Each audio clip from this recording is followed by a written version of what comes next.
My name is Rachel Green, I'm 24. And this is the story of how my parents tried to destroy my future. 2 days before my thesis deadline, my dad ripped my laptop out of my hands and smashed it against my skull. Blood poured down my face while my mom laughed. "Your future? That's a joke," my father told me. I never thought working for an education would almost cost me everything. Please hit subscribe and like if you've ever had to fight for your future. I want to share how I fought for mine. I grew up in Fairhaven, Texas, a town that smelled of oil and dust. On the horizon, the rigs pumped like metal beasts, groaning into the earth. Around here, people said oil built families, paid for trucks, put food on the table. Books? College? That was for people who didn't know the meaning of real work, or so my father reminded me at every chance. Hank Green had worked the oil fields for 30 years. His hands looked like leather, his knuckles scarred, his voice filling every room like law. "Real work keeps the lights on," he'd say, slamming the table. "Not your damn daydreams." My mom, Linda, worked mornings at a diner and spent evenings staying quiet. Silence was her shield, a way to redirect Dad's temper. She'd nod along to his lectures, repeating, "Your father's right, Rachel," as though those words were her ticket to peace. Then there was Cody, my older brother. If I was the misfit, he was the golden child. Dropped out junior year, joined Dad in the fields, and was celebrated like a hero. Dad bragged about Cody's paycheck at barbecues while tossing my honor roll certificates aside without a glance. Still, I loved learning. Words felt like keys, numbers like puzzles waiting to be solved. I'd sit on the porch steps with homework balanced on my knees, pretending I belonged somewhere else, somewhere people thought books weren't a waste of time. Once, in 5th grade, I won the county spelling bee. The local paper took my picture, my smile stretched so wide my cheeks hurt. Neither Mom nor Dad showed up. Later I overheard Dad mutter, "Ain't no sense in celebrating words you can look up in a dictionary." By high school, I had stopped expecting applause. Instead, I signed up for every club, debate, math, science, anything to keep me out of the house. Teachers noticed. Mr. Wilson slipped me books from his shelves. Mrs. Garcia stayed late, helping me prep for AP exams. They told me college would open doors I couldn't even imagine. At home, Dad sneered when he saw me studying. "Typing like you're some big shot. Bet you can't even change the oil in a truck." Cody laughed every time. Mom stirred the pot on the stove and stayed quiet. Senior year, when I was named valedictorian, the principal personally called my parents. Dad claimed he had a fishing trip, Mom said she had a migraine. So I stood on that stage alone, giving my speech to a crowd of strangers. When it ended, I watched classmates hug their parents while I held a journal Mr. Wilson had given me, his note inside, "Your journey is just beginning. The world needs your voice." That night, at home, the TV blared, Cody bragged about his paycheck, and Mom folded laundry like nothing had happened. I sat in my room with that journal on my lap and made myself a promise, I'd be the first Green to go to college. Because if I didn't, I knew exactly what waited for me: oil-stained hands, a husband with a temper, and a life that smelled of sweat and regret. And I couldn't let that be my story. By middle school, I already knew the rules of our house. Cody's paycheck mattered, Dad's word was law, and Mom's silence was survival. My own achievements barely registered. At school, though, it was different. Mrs. Lopez, my 7th grade science teacher, once pulled me aside. "Rachel, you've got a mind that doesn't quit. Don't let anyone make you feel small about it." She didn't know how much I needed to hear that. When I placed at the state science fair, the principal called home. Mom answered with a flat, "That's nice." Dad barked, "We're not wasting gas for some pretend scientist game." Cody laughed. That night, staring at the ceiling, I promised myself again, I have to get out. High school became my escape. Debate team, math club, yearbook, anything to buy more hours away from home. I worked part-time at a bookstore, breathing in the quiet smell of paper and ink like oxygen. Still, Dad never let up. "College is a waste," he muttered when he caught me filling out applications. "You'll come crawling back when the real world smacks you." So I learned to hide things: new email account, applications done in the library, acceptance letters tucked under a loose floorboard. The pile grew: scholarships, brochures, offers. My lifeline. Proof I wasn't crazy to dream. Meanwhile, Cody was praised for everything: buying a used truck, getting promoted at the mill. Dad bragged about him constantly. When I tried to share my news, I got silence or worse, laughter. Senior year, Mr. Wilson cornered me after class. "You're valedictorian, Rachel. Don't you dare waste it." His faith pushed me harder. When I finally told my parents about the full scholarship, Dad's plate hit the wall. "So you think you're too good for us? Too good for real work?" Mom said nothing. Cody smirked. That night, I packed my suitcase. By morning, I slipped out the door with my letters pressed to my chest. The Texas air was hot, heavy, but for the first time, it felt clean. On the Greyhound bus, I watched the rigs fade into the distance. Fear twisted in my stomach, but beneath it was freedom. I didn't know yet about the ramen dinners, the double shifts, the nights I'd sleep in my car. All I knew was that I'd crossed a line I could never step back over. And that, for me, was victory. The Greyhound bus rumbled down the highway like it was carrying every ounce of my fear and hope all at once. I sat with my suitcase jammed against my knees, staring out the smudged window as miles of Texas countryside blurred past. Behind me was Fairhaven, oil rigs, Dad's sneer, Cody's smirk, Mom's silence. Ahead of me was State University, a place I'd only seen in glossy brochures, a place that promised a different kind of life. When we finally pulled into the station near campus, the first thing I noticed was the families. Everywhere. Moms hugging their kids, dads unloading boxes from pickups, siblings carrying laundry baskets stuffed with bedding. The air buzzed with laughter and instructions: "Don't forget your charger. Call us when you get settled." I stepped off the bus alone, clutching my single suitcase and a worn-out backpack that carried everything I owned. My scholarship covered tuition, room, and board, but nothing else. No laptop, no extra spending money, no new clothes. My dorm room looked bare compared to my roommate Jasmine's side, which was fully stocked within an hour thanks to her parents. They brought a mini fridge, a rug, string lights, even matching comforters. Her mom fussed over where to put the desk lamp, while her dad hammered together a bookshelf. Jasmine glanced over at me while unpacking her makeup. "Are your folks coming later?" she asked. I forced a smile. They had to work. It was a lie. The truth was too raw, too ugly to explain to someone I just met.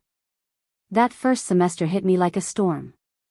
Without a laptop, I spent hours in the computer lab, hunched over sticky keyboards while other students typed comfortably in their rooms.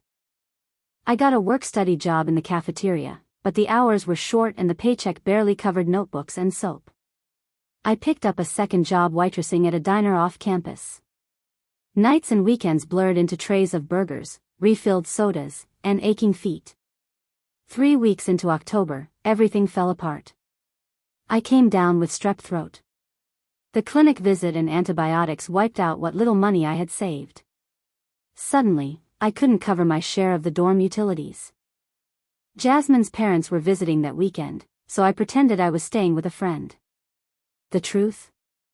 I slept in my car, curled up in the back seat of my 15-year-old Honda, shivering in the early autumn chill. In the mornings, I'd shower at the campus gym, plaster on a smile, and walk to class like everything was fine. Nobody noticed. Or maybe they did, and they didn't know what to say. By Thanksgiving, most students packed up to head home.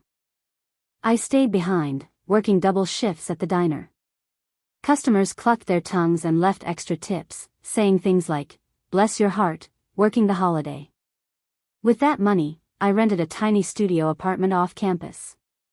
It was in a neighborhood where I double-checked the locks 3 times before bed, but it was mine. Despite everything, I thrived academically. Books became my lifeline, professors my unexpected allies. Dr. Lewis, who taught Intro to Psychology, pulled me aside after class once.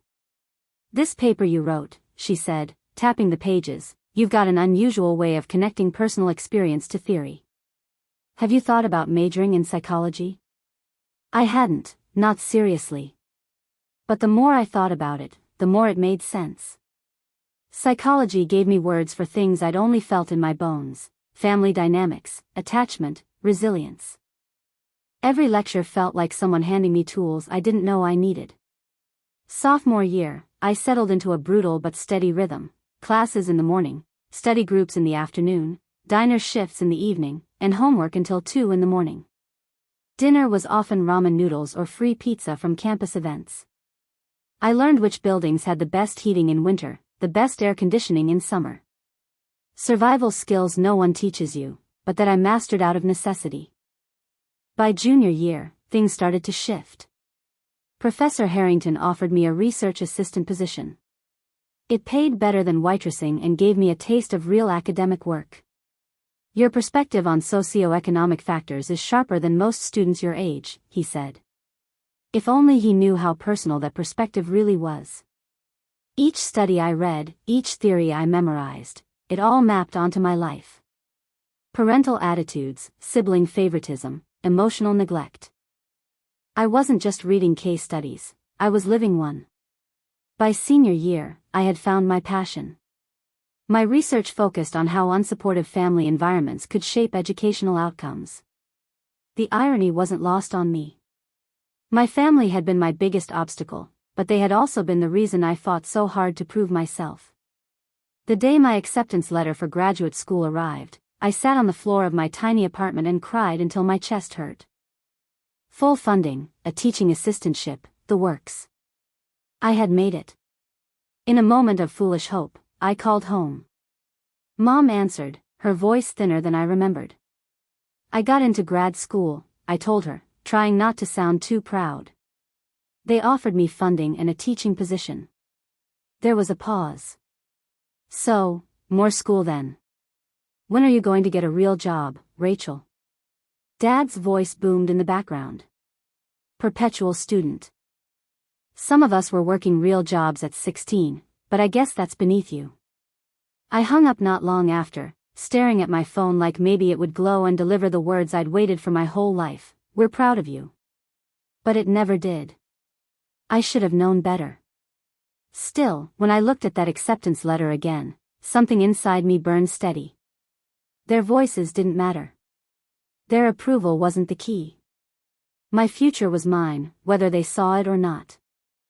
Graduate school wasn't just harder, it was sharper, heavier, like the weight of everything I'd been carrying for years finally condensed into books, deadlines, and the constant pressure to prove I belonged. The coursework was demanding, the competition fierce, but for the first time, I felt like I was in my element. All those years of scraping by had prepared me for this grind in ways my classmates, with their parents' credit cards and safety nets, couldn't understand. My focus narrowed on family psychology. Every class, every research article, pulled me deeper. I studied resilience, parental attitudes, educational outcomes, and it was like I was dissecting my own life with surgical precision. I learned the vocabulary for things I had only felt before: the corrosive effect of favoritism, the weight of emotional neglect, the way dismissing a child's accomplishment scars deeper than anyone admits. Still, no matter how much I wanted to leave Fairhaven behind, money had its own rules. The teaching stipend covered tuition and bare-bones living expenses, but not much else. Apartments near campus were expensive, and after running the numbers again and again, I made the decision I swore I'd never make. I rented a small place back in Fairhaven, 20 minutes from campus. I told myself it was practical. The rent was cheaper, the commute manageable. But if I was honest, a small part of me wanted to believe maybe, just maybe, things had changed. That time had softened my father's edges. That my mom might finally look me in the eye and tell me she was proud. The first week wasn't so bad. I stayed out of the house as much as possible, spending long hours on campus and coming home late. I set up my workspace in my old bedroom, now cluttered with storage boxes. Mom surprised me by leaving plates of food in the fridge with my name written on masking tape. Dad limited himself to grumbles about career students, but nothing direct. For a moment, I thought maybe we could coexist. Then the thesis began. My proposal was approved, a study on educational resilience in first-generation students. It felt personal, raw, almost dangerous, but my committee loved it. I threw myself into the work, designing surveys, conducting interviews, coding transcripts until my eyes blurred. Each student I spoke with told a story that echoed mine: parents who didn't understand, relatives who undermined them, the constant tug-of-war between loyalty to family and loyalty to self. Listening to them, I realized how much of myself I had buried just to survive. But at home, the atmosphere shifted. Subtle digs turned into constant commentary. "Still staring at that screen?" Dad would say, deliberately turning the TV volume up until the floor vibrated. "Typing doesn't put food on the table." Mom chimed in with her usual quiet reinforcement. "He just wants what's best for you, Rachel. Maybe an office job would be simpler." Simpler. As if simple had ever been safe.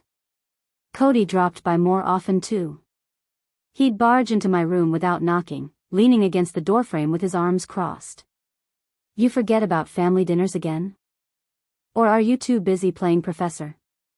His smirk told me it wasn't really a question. Every interruption stole time I didn't have. Every sarcastic remark chipped at my focus. But instead of breaking me, it lit a fire.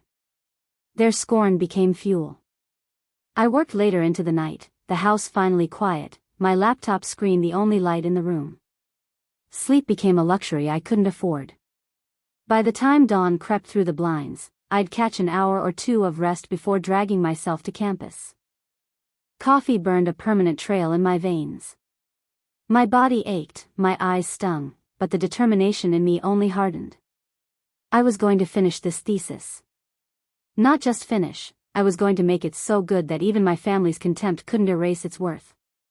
Then came the feedback. 6 weeks before the deadline, my advisor, Dr. Westfield, handed me my draft with pages of notes. "Your analysis is strong," she said gently, "but your findings need to connect more explicitly to your theoretical framework. It's all there, it just needs restructuring." Her words rattled in my chest. Restructuring meant weeks of work I didn't have. At the same time, a corrupted file wiped out some of my backup data. Days of analysis vanished in a single error message. I sat in the library staring at the empty folder, the taste of panic sharp in my throat. Back at home, the pressure only escalated. Dad began barging in every half hour, tossing out little landmines. "You gonna pay rent with that paper? Cody already got promoted, what do you got to show for all this?" Mom picked her moments too. "Family comes first, Rachel.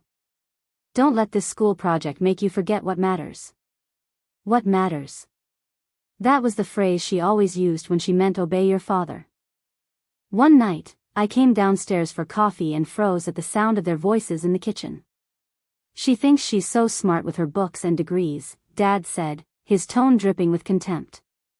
"What good is a fancy diploma if she still lives under our roof? Cody had his own place at 19. Mom sighed, not in protest but agreement. All this education and for what?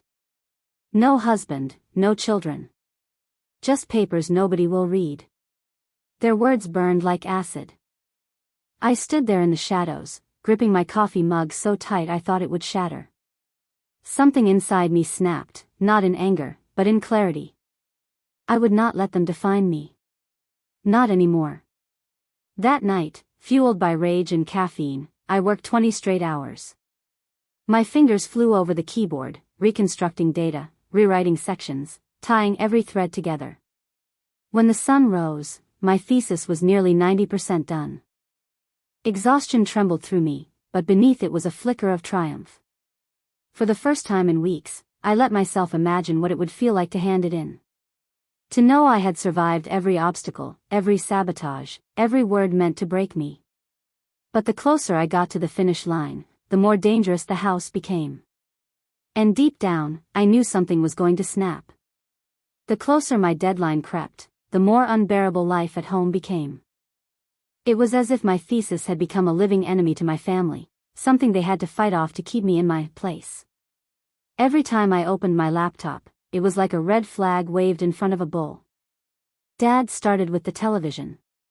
He'd blast the volume so loud the walls shook, switching from sports to hunting shows, each channel louder than the last. Real people watch real work, he barked one evening when I asked him to turn it down. Not that fake garbage you stare at all day. Mom wasn't much better. She began her helpful interruptions, appearing in my doorway with plates of food I didn't ask for or requests to run pointless errands. Your father just wants you to be healthy, she'd say, or, the laundry won't fold itself, Rachel.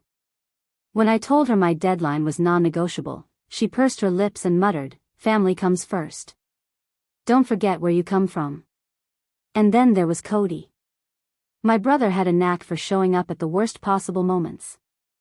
He'd barge into my room without knocking, lean against the doorframe like he owned the place, and toss out lines meant to sting.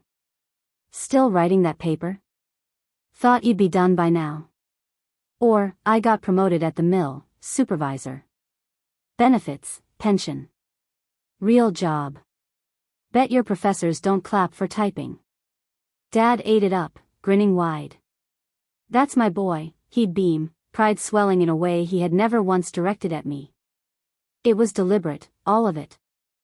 They knew how close I was to finishing, and the more progress I made, the more determined they became to drag me down.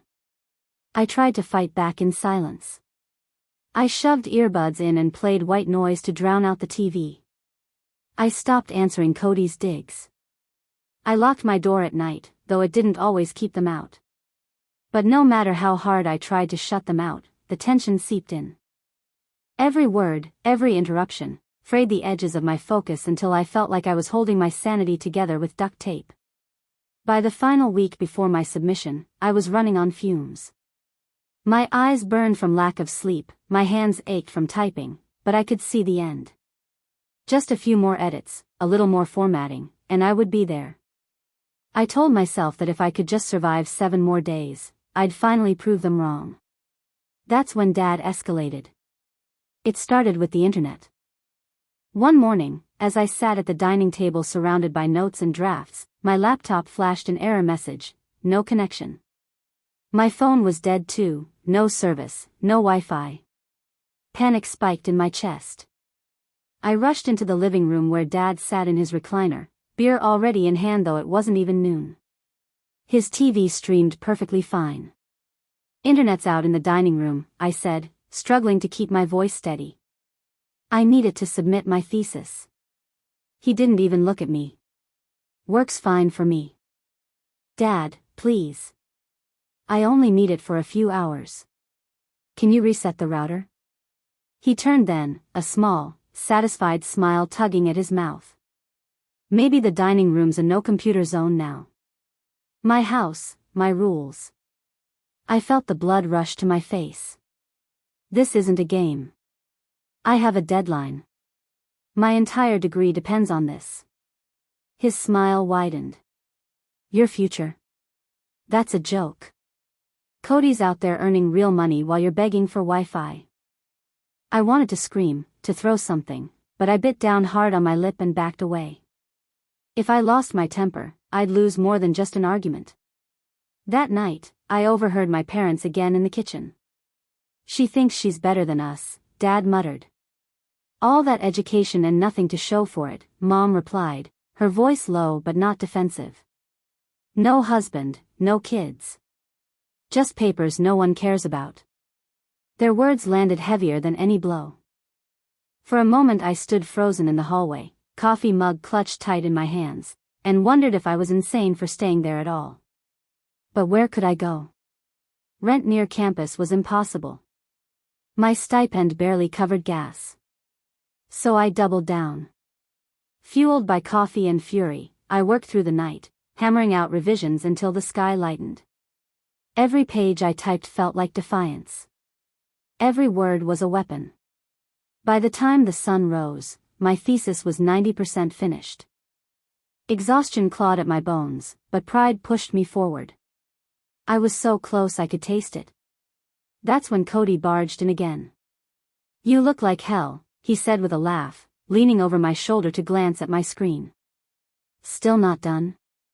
All that school and you can't even finish a paper?" I snapped then, slamming the laptop shut. "It's a thesis, Cody. And yes, I'm finishing it. Maybe if you ever tried doing something other than swinging a wrench, you'd understand what hard work looks like." His smirk faltered. For the first time, I saw a flash of uncertainty in his eyes. But before I could feel any satisfaction, Dad's voice boomed from the hall. "Don't talk to your brother like that." I swallowed my anger, opened the laptop again, and kept typing. But deep down, I knew something was coming. I could feel it in the way Dad's eyes lingered on me longer, in the way Mom hovered like a shadow, in the way Cody suddenly went quiet when I pushed back. They weren't just trying to distract me anymore. They were preparing to break me. And the terrifying part was, I didn't know how far they would go. The morning of my thesis deadline started deceptively calm. Sunlight streamed through the blinds in thin golden stripes, the kind of light that makes you think the world is safe. My laptop hummed softly on the dining table, surrounded by neat piles of notes and printed drafts. I had been awake for nearly 36 hours, fueled by coffee and the desperate adrenaline of knowing I was almost there. All I needed was a final proofread, some formatting fixes, and then, done. I remember glancing at the microwave clock, 7:06 a.m., less than 5 hours to submit. I told myself I'd make it, that nothing could stop me now. Then Dad shuffled in. Normally, he slept late on his days off. Seeing him in the kitchen that early was enough to set off warning bells in my gut. He stopped in the doorway, coffee mug dangling from his hand, eyes narrowed at the spread of papers covering the table. "Still playing student, huh?" His voice carried that edge I'd learned to fear. "Normal people are heading to work right about now." I forced a smile that felt brittle. "Good morning, Dad. I'll be done soon. My thesis is due at noon." He grunted, moving to the coffee maker. "Thesis. Fancy word for homework. When I was your age, I was already supporting a family." I didn't take the bait. I bent over my laptop and kept typing, silently counting the minutes until he lost interest. But then Mom appeared, her hair still in curlers, lips pursed as she surveyed the dining table. "All these papers everywhere," she said. "We need to set the table for breakfast." I swallowed hard. "I just need a few more hours. This is due today, it's everything I've been working toward." Dad scoffed from the kitchen. "Typing isn't work. Try carrying steel beams in 100-degree heat. That's work." Mom laid a hand on my shoulder, a touch that might have seemed gentle to anyone else, but I recognized the pressure beneath it. "Surely you can stop for a short family breakfast. We hardly see you anymore." The irony nearly made me choke. For weeks, they'd complained about my presence. Now suddenly, family time mattered, conveniently on the day my future hung in the balance. "I really can't," I said, my voice tight. "Please, just give me until noon." Dad's mug slammed onto the counter, coffee sloshing over the rim. Ungrateful. That's what education does. Makes kids think they're too good for family meals, too important to follow house rules. I stared at my screen, trying to block him out, my pulse hammering in my ears. Just keep working. Don't engage. Every second counts.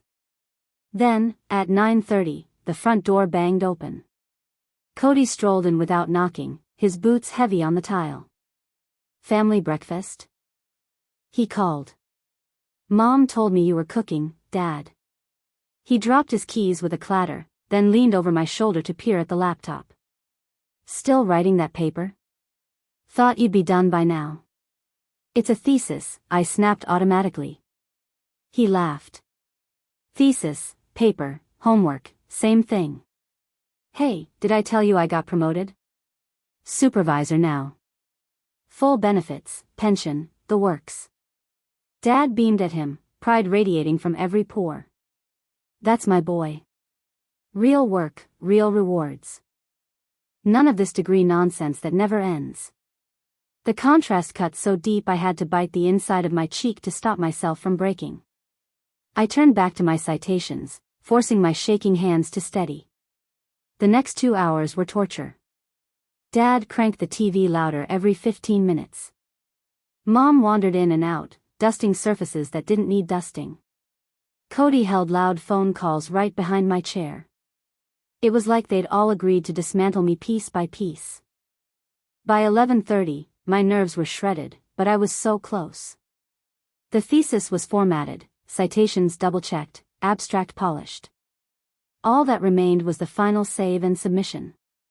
Then the internet died. My heart slammed against my ribs. I checked my phone, no service. Panic clawed up my throat. I stormed into the living room where Dad sat, watching TV with perfect reception. The internet's out in the dining room, I said, trying to keep my voice even. I need to submit this in the next 30 minutes. Can you check the router? He didn't even look at me. Internet's fine here. Please. This is critical. If I don't submit, I fail. Finally, he turned, eyes cold. Funny how the internet always works until it's your homework. Maybe the dining room's a no-computer zone now. The realization hit me like a gut punch. He'd sabotaged it on purpose. Did you block it? My voice shook. A small, smug smile spread across his face. My house. My internet. My rules.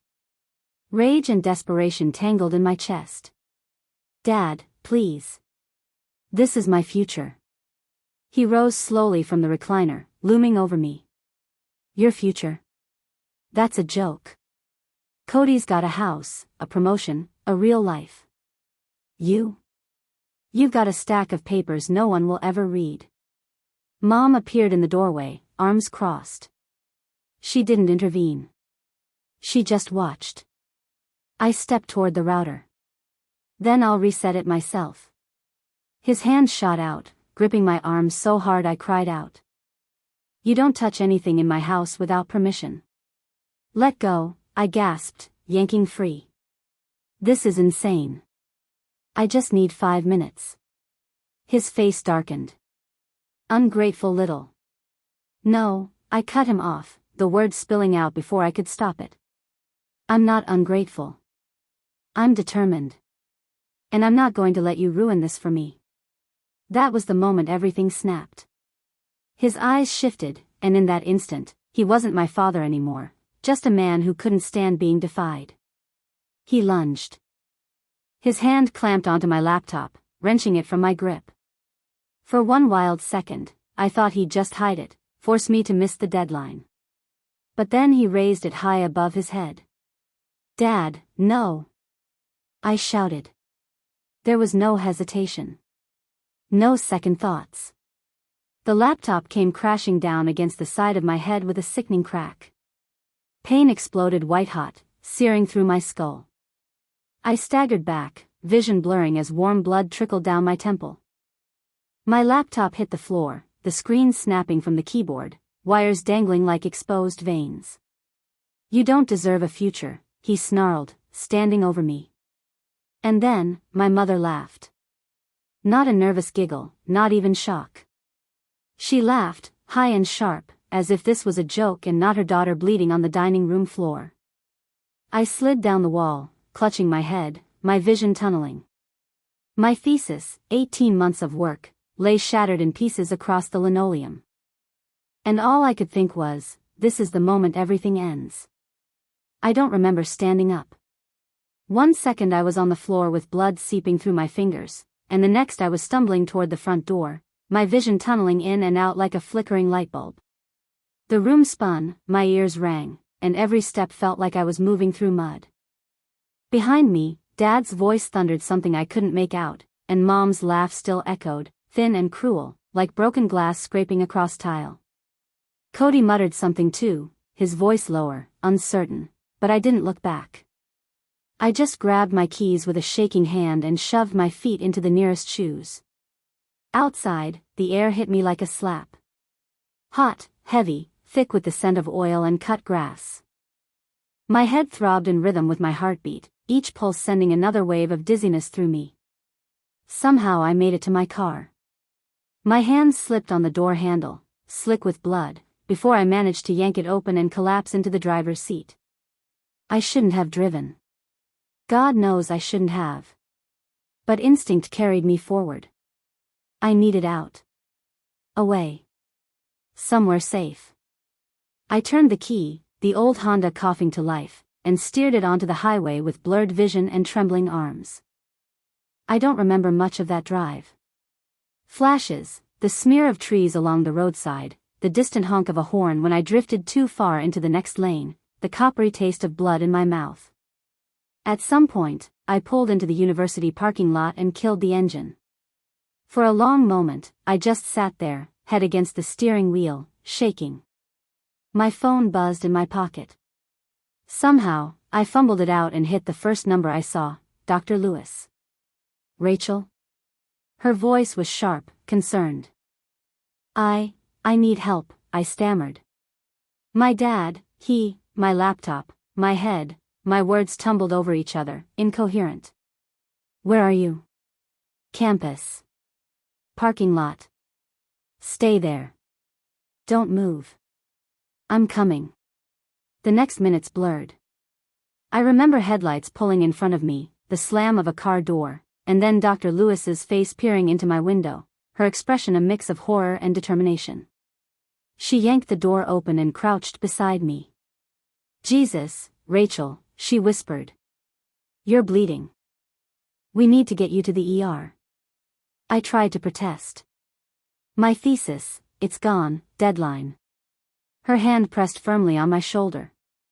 Forget the deadline. You're hurt.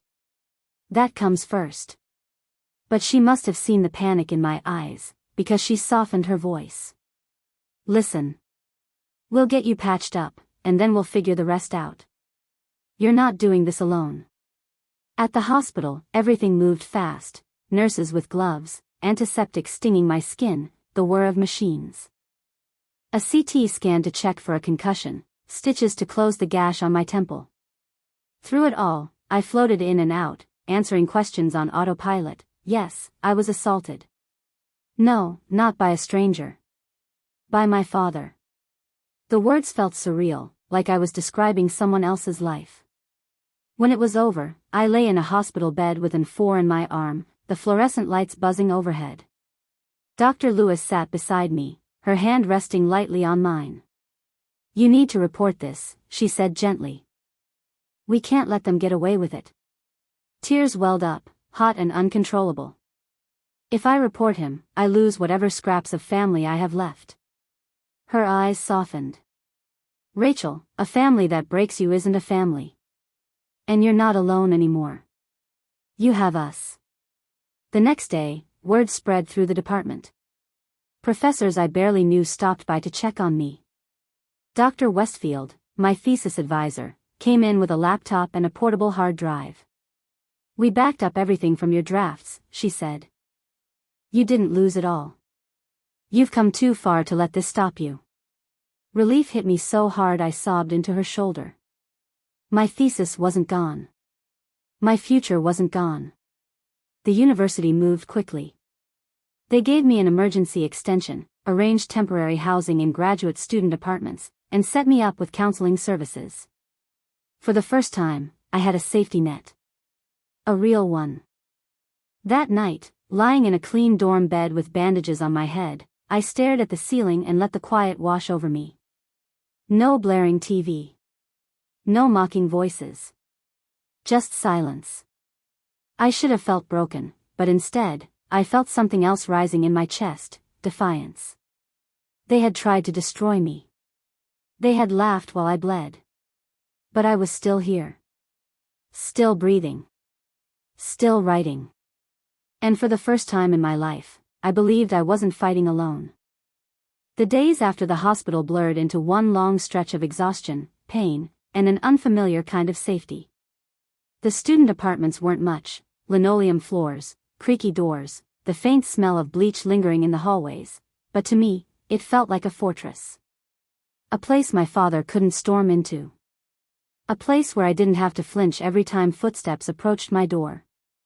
My head ached constantly, the stitches pulling whenever I moved too quickly. Even so, I sat hunched over the university's loaner laptop, fingers moving clumsily across the keys. Every word I typed felt like stitching myself back together. Dr. Westfield checked on me almost daily. She'd bring food, sometimes a thermos of soup, sometimes a greasy bag of takeout, and sit across from me while I worked. "Don't forget to rest," she'd say, though she knew as well as I did that rest wasn't an option, not yet. My deadline loomed like a shadow, and I refused to let my father's violence be the reason I failed. The professors had rallied behind me, pushing through the extension paperwork at lightning speed. I now had 2 extra weeks to finish. That time was a lifeline, but it also meant the pressure mounted with every passing day. I was determined not just to scrape by, I wanted to hand in something undeniable. Something so sharp and solid that no one could ever laugh it off as just homework. Some nights, when the apartment was too quiet and the pain in my head throbbed like a drum, I heard echoes of my father's voice. "You don't deserve a future." My stomach would not, fear rising like bile. But then I'd hear Dr. Lewis's voice too, steady and firm. "You're not doing this alone." And I'd push on. The hardest part was facing the broken files. Not everything had been recoverable. Hours of data coding were gone forever, leaving gaps in my findings. At first, I wanted to scream, to curl up and quit. But then I remembered the students I'd interviewed, their stories about parents who dismissed them, families who told them they were wasting their time. They had kept going, somehow. If they could fight through, so could I. I recoded data until my eyes blurred, built new tables from scratch, and rewrote entire sections of analysis. Every page was a war, but with each victory, my confidence grew. The thesis was no longer just research, it was survival. Proof that my father hadn't broken me, no matter how hard he tried. One evening, while I was buried in citations, there was a knock at the door. When I opened it, Cody stood there. His face looked older than I remembered, lined with something heavier than pride. "Can I come in?" he asked. Part of me wanted to slam the door. But curiosity won. I stepped aside. He lingered awkwardly in the middle of the room, hands shoved into his pockets.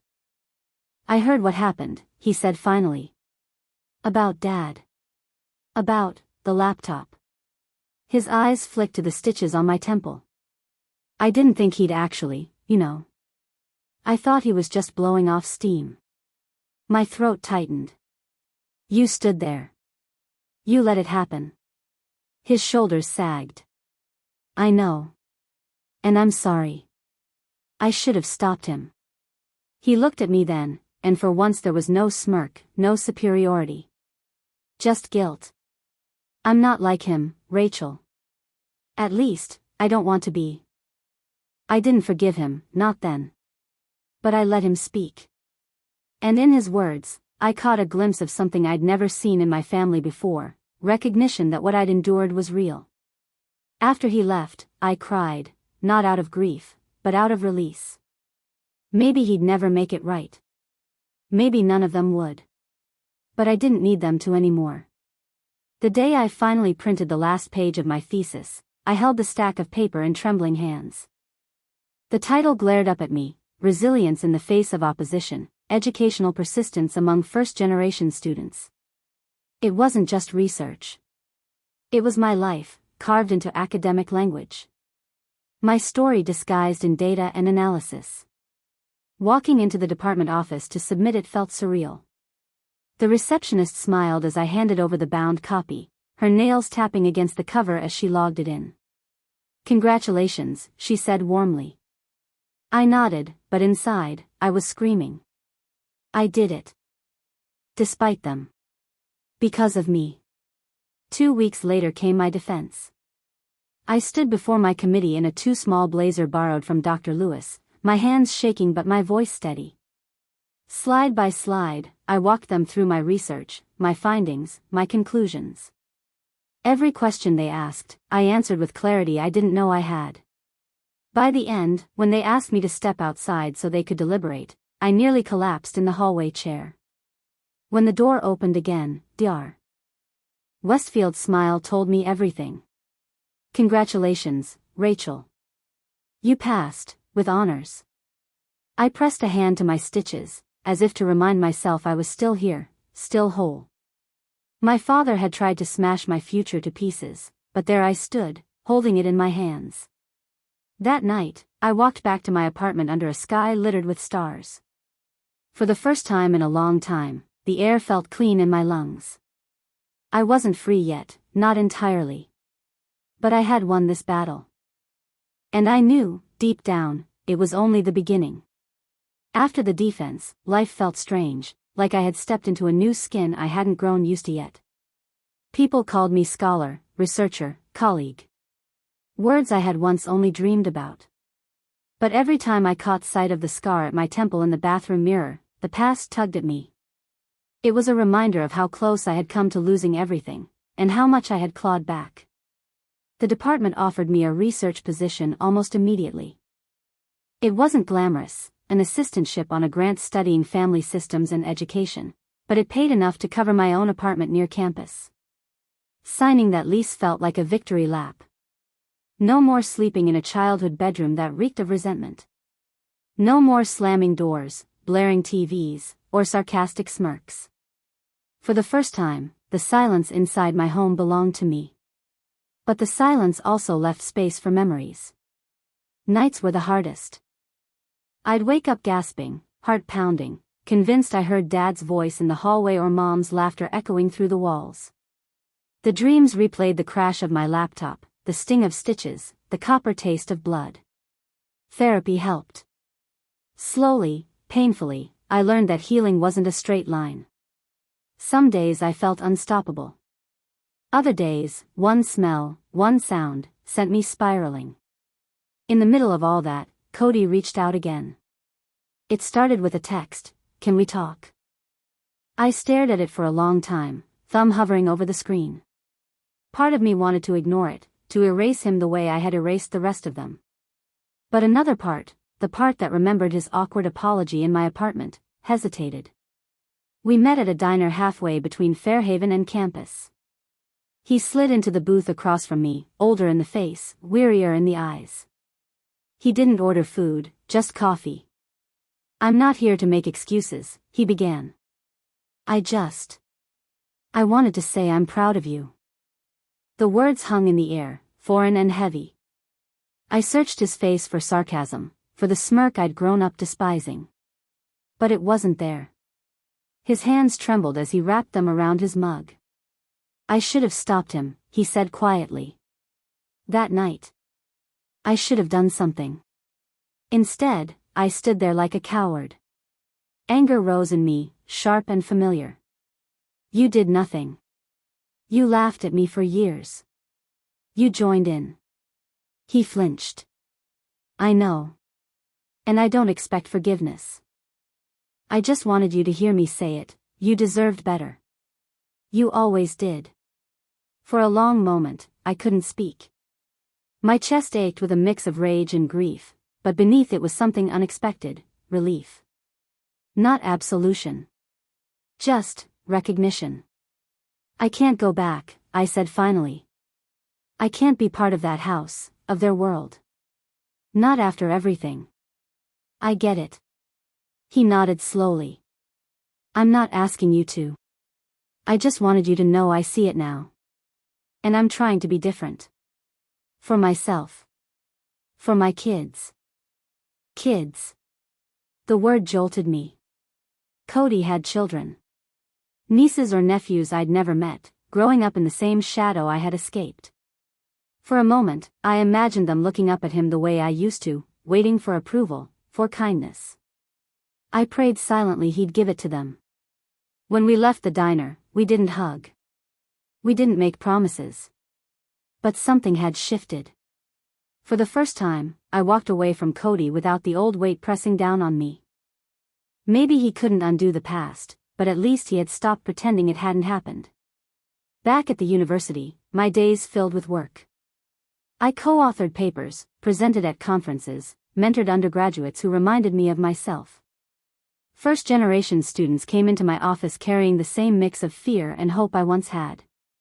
I told them the things I had once needed to hear. You belong here. Your story matters. You are not defined by where you came from. One student, a shy sophomore named Maya, lingered after a study session one night. "Dr. Green," she said, tripping over the title. "How did you, keep going? When no one believed in you?" I paused, the question landing heavier than she could know. Images flashed, Dad's sneer, Mom's silence, Cody's smirk. The crash of my laptop. The sting of stitches. I decided their voices weren't the only ones worth hearing, I told her. And I found people who proved me right. Professors, friends, mentors. You find your people, Maya. That's how you keep going. She nodded, eyes shining, and I realized in that moment that the cycle could break.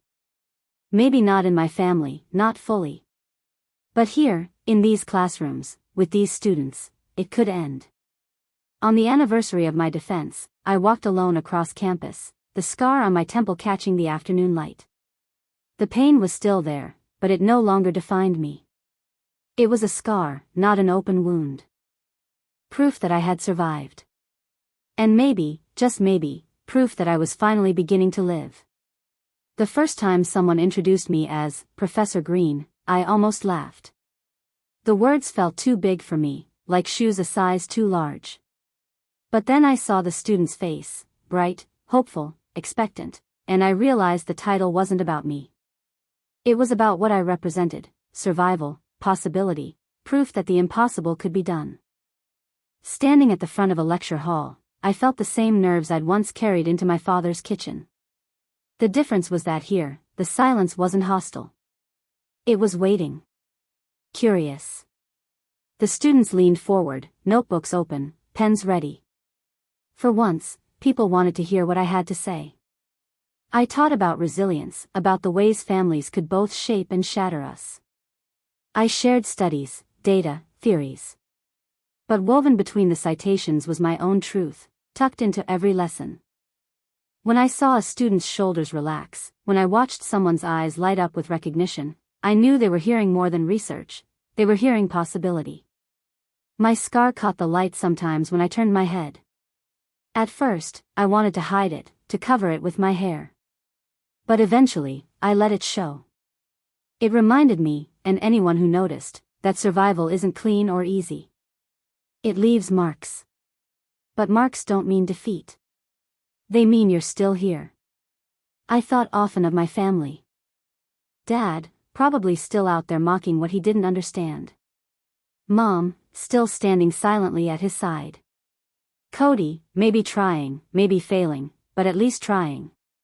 For a long time, I carried bitterness like a second skin. Slowly, I learned to set it down. Not for them, for me. Carrying it only gave them power. Letting it go meant I could finally walk forward without chains. At a national conference, I presented my research on first-generation students. The room was full of academics, but I spoke as if I were speaking to my younger self, the girl hunched over homework on a porch in Fairhaven, told she was wasting her time. When the applause came, steady and warm, I felt something break open inside me. Not pride exactly. Not relief. Something bigger. I wasn't just Rachel, the daughter who never measured up. I wasn't the girl mocked at the dinner table, or the student hiding acceptance letters under floorboards. I wasn't even just the survivor of a violent night that could have ended everything. I was Professor Green. And my story, once a weight that threatened to crush me, had become the very thing that lifted me into the life I had always dreamed of. That was my story. If you've ever felt overlooked or dismissed, share your experience below. You're not alone, and I want to hear from you.